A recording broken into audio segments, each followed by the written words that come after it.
Queen Jhansi. பஞ்சு பஞ்சா பறக்கும் மல்லிகைப்பூ இட்லி எப்படி செய்யறதுன்னு பார்க்கலாம். 1 கிலோ இட்லி அரிசி, கடலமுத்தா அரிசின்னு சொல்லுவாங்க, அதுதான் நல்லா இருக்கும். 5000 போட்டா அவ்வளோ சாஃப்டா இருக்காது. 1 கிலோ அரிசிக்கு 1 ஸ்பூன் வெந்தயம், அப்புறம் குண்டு உளுந்து ஒரு 5 ஸ்பூன் போடணும்.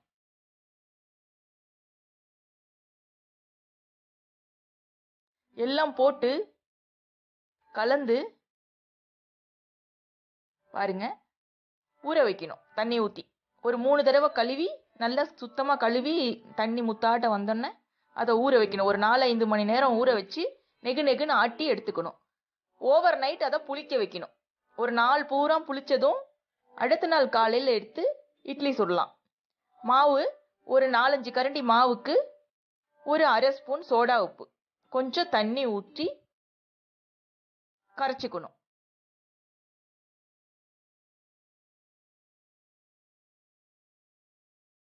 இட்லி மாவு பதம், அதாவது தோசை மாவுக்கு கரைக்கிறத விட கொஞ்சம் திக்கா இருக்கணும். அப்பதான் இட்லி நல்லா சாஃப்டா வரும், பந்து மாதிரி. நம்ம கரைச்சிக்கணும். குக்கர்ல சுடாம தட்டுல துணி போட்டு சுட்டாதான் சாஃப்டா கிடைக்கும். குண்டால நம்ம இட்லி சட்டியில ஒரு 1/4 பாகம் தண்ணி ஊத்திக்கணும். சுமாரா ஒரு 2-3 கப்பு தண்ணி ஊத்தி அடுப்பு பத்த வச்சுட்டு துணியை நினைச்சு நல்லா தண்ணியில நினைச்சு இப்படி சட்டி மேல வைக்கணும். தட்டு மேல வச்சு அதுல இட்லிய ஊத்தணும். மாவை ஊத்தும் போது ரொம்ப ஃபுல்லா இருக்கக்கூடாது, கொஞ்சம் கம்மியா, ஏன்னா அது உப்பி வர்றதுக்கு கொஞ்சம் இட வசதி இருக்கணும். 2 தட்டு இருக்கும் யூஸ்வலா. ஒண்ணுல 7 குழி, இன்னொன்னுல 5 குழி இருக்கும். இப்படி ஊத்தி மூடி வச்சிடணும். ஒரு 10 நிமிஷம் ஹைல இருக்கணும். ஒரு 10 நிமிஷம் கழிச்சு அடுப்பை சிம்ல வச்சிடணும். சிம்ல வச்சு மறுபடியும் ஒரு 10 நிமிஷம். அப்புறம் திறந்து பார்த்தோம்னா இட்லியை பார்த்தாலே நல்லா வெடிச்சிருக்கும். வெடிச்சிருந்தா வெந்திருச்சுன்னு அர்த்தம். நம்ம எதையாவது விட்டு கத்தி அல்லது ஒரு குச்சி மாதிரி எதையாவது விட்டு பார்த்தோம்னாக்கா ஒட்டாம வரணும். இப்படி எடுத்தாலும் ஒட்டாம வரும். துணியை தூக்கணும்னா பாருங்க, சாஃப்டா அப்படியே பந்து மாதிரி வரும். இப்ப இட்லி எடுக்கலாம், வெந்துருச்சு அப்படின்னு சொல்லி நம்ம தெரிஞ்சுக்கலாம். இதை அப்படியே எடுத்து ஒரு தட்டுல கவிழ்த்து வைக்கணும். இப்படி அழகா இப்படி தூக்கணும்னா கொஞ்சம் கொஞ்சமா அப்படியே எடுத்தோம்னா வந்துடும்.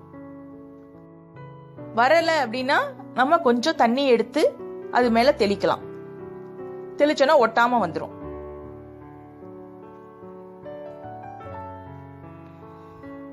பாருங்க, இப்படி அழகா ஒட்டாம வந்துருச்சா. அப்புறம் இட்லி தலைகீழ இருக்கும், அதை நம்ம நேரம் நிமித்தி போடணும். சட்னி சாம்பாரோட சூடா பரிமாறினா நமக்கு நல்ல டேஸ்டா இருக்கும். சாதா இட்லிக்கும் இதுக்கும் என்ன வித்தியாசம்னா, இது இட்லி பாக்குறதுக்கு கொஞ்சம் குண்டு குண்டா இருக்கும், சாஃப்டா இருக்கும். ஆறி போனா கூட சாஃப்டா இருக்கும். பாருங்க எப்படி இருக்குன்னு பாருங்களேன். பஞ்சாட்டம் அப்படியே தொடுறக்கே அப்படியே நல்ல சாஃப்டா நல்ல ஒரு பந்து மாதிரி இருக்கும். இந்த இட்லி சாதாரணமா நம்ம 3 இட்லி சாப்பிட்டோம்னா, இந்த இட்லி பாத்தீங்கன்னா 5 இட்லி 6 இட்லி சாப்பிடலாம். தக்காளி சட்னி காம்பினேஷன் இன்னும் இதுக்கு ரொம்ப டேஸ்டா இருக்கும். Please like, share and subscribe.